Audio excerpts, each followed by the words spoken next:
Nar ekşisi doğal, çok güzel olur. Hem salatalarda her yerde kullanılıyor nar ekşisi.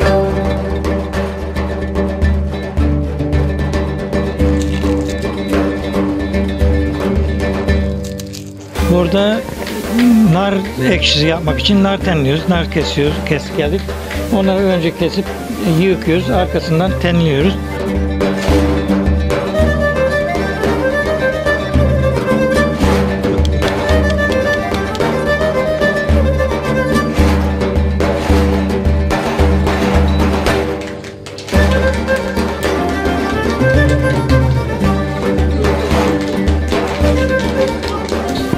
Nar tenliyoruz, ekşi yapıyoruz işte.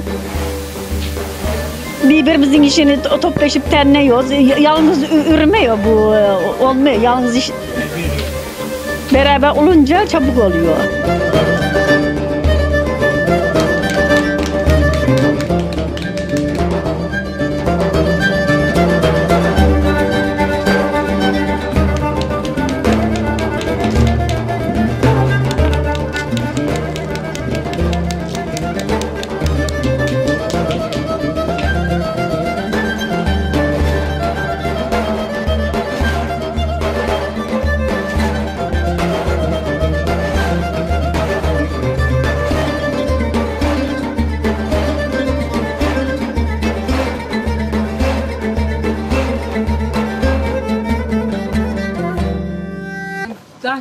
Bahçelerimiz diktiğimiz narlara topluyoruz.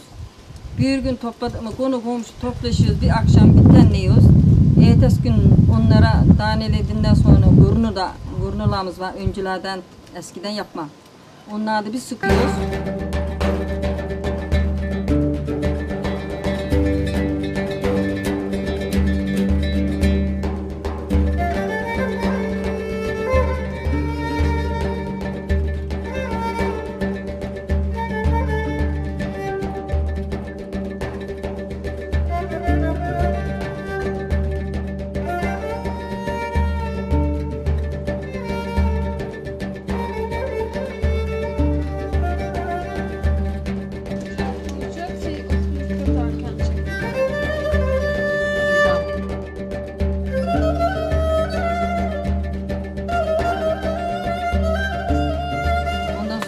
Tuz atıyoruz, soğan atıyoruz. Özellikle bakır kapta kaynatıyoruz.